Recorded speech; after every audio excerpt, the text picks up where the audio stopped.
El ciclo del azufre es un ciclo biogeoquímico que consiste en el paso de este elemento en sus diversas formas a través de la naturaleza.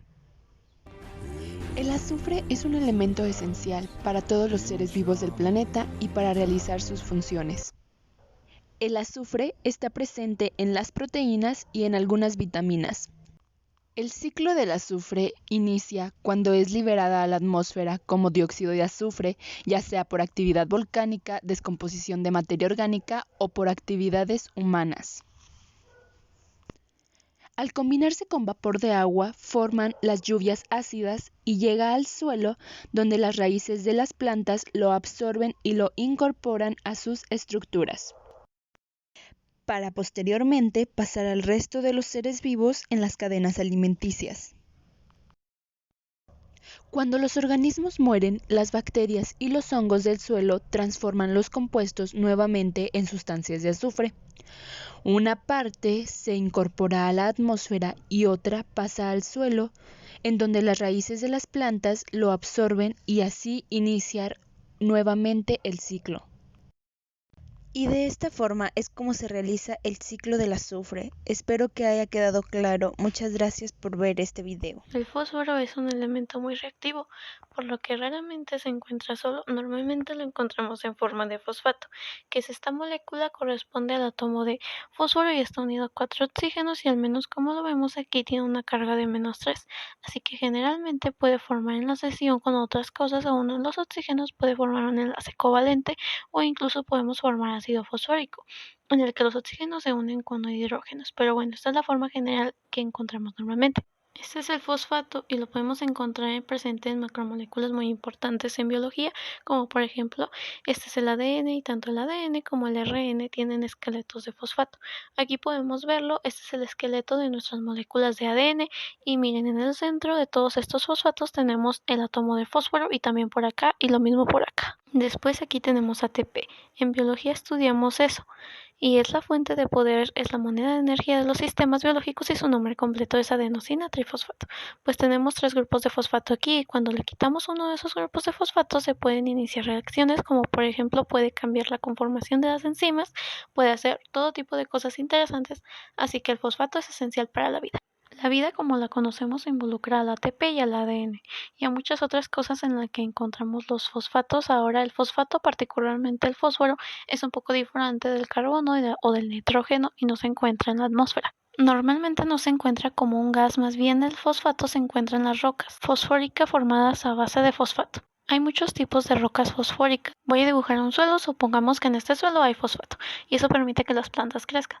En este suelo, esta es una planta en crecimiento, puede fijar el carbono de la atmósfera usando la energía luminosa, pero su fosfato viene del suelo, el fosfato está aquí y eso ayuda a que la planta crezca, porque necesita ese fosfato para su ATP y su ADN y otras cosas más. Generalmente el fosfato se considera como un factor limitante de la velocidad de crecimiento de cosas como las plantas. Por eso muchos fertilizantes traen fosfato. La próxima vez que compres un fertilizante, lee los ingredientes y te encontrarás con que tienen fosfato. Y tal vez me digan, bueno, yo tengo ATP y ADN en mi cuerpo, ¿cómo lo obtengo? Los fosfatos, bueno, los obtienen comiendo plantas, eres tú comiendo una planta, entonces la planta está para acá y ¿cómo podemos formar un ciclo aquí?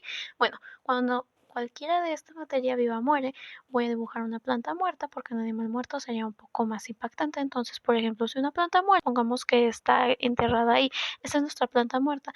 Bueno, los fosfatos que habían en esa planta ahora regresan al suelo. Entonces podemos ver esto como un ciclo. Lo mismo ocurrirá cuando ustedes mueran, cuando yo muera. Si no se entierran, los fosfatos volverán al suelo, pero también existen otras formas en las que el fosfato y el fósforo correspondiente es reciclado. Vamos a verlo a gran escala. Vamos a suponer que este es un río. El río puede tomar los fosfatos del suelo y llevarlos al océano y después esos fosfatos pueden ser utilizados por la vida marina y cuando la vida marina muere todo baja al fondo del océano. Y en algún momento esos sedimentos en el océano son empujados a la tierra y así una planta puede crecer. Entonces podemos imaginar todo tipo de cosas para estos ciclos. Como seres humanos decimos, oye, si el fosfato es el factor limitante para el crecimiento de las plantas, nosotros necesitamos hacer crecer muchas más plantas para que podamos comer. Y bueno, así fue que empezaron a extraerlo y El agregarlo. nitrógeno es un elemento esencial que todos los organismos vivos necesitan para elaborar proteínas. El aire contiene un 78% de nitrógeno, pero las plantas y los animales no pueden absorber el gas nitrógeno. El gas nitrógeno debe transformarse primero en nitratos o compuestos de amonio, que las plantas pueden absorber del suelo a través de sus raíces. Los animales obtienen el nitrógeno al alimentarse de plantas o de otros animales que coman plantas. Los rayos calientan tanto el aire que el nitrógeno y el oxígeno se combinan para formar óxidos de nitrógeno. Estos se disuelven en el agua de lluvia y se filtran en el suelo, donde reaccionan para formar nitratos que las plantas pueden absorber. Los únicos organismos que pueden utilizar el nitrógeno directamente obtenido del aire son las bacterianas fijadoras de nitrógeno, que viven en el suelo y en los nódulos de las raíces de algunas plantas, como la planta del guisante, judía y trébol. Estas elaboran nitratos que se liberan en el suelo o en las plantas. Los agricultores a veces cultivan una parcela de estas plantas y después vuelven a arar el suelo para sustituir los nitratos perdidos. Los microbios del suelo se descomponen, las plantas y a los animales cuando ellos mueren. Las proteínas de sus cuerpos se descomponen en compuestos de amonio. Los compuestos de amonio también se producen cuando los microbios descomponen los residuos de animales, tales como orina o heces. Las bacterias nitrificantes del suelo convierten los compuestos de amonio en nitratos, que posteriormente son absorbidos por plantas. El nitrógeno se incorpora en los aminoácidos y estos son los elementos principales de las proteínas. Los valiosos nitratos del suelo pueden convertirse de nuevo en nitrógeno mediante las bacterias desnitrificantes, que viven en suelos anejados, además de estos procesos en organismos vivos. El nitrógeno se puede agregar al ciclo cuando los agricultores añaden fertilizantes al suelo para sustituir el nitrógeno. Y este es el ciclo del nitrógeno, espero que haya quedado claro. Muchas gracias por su atención.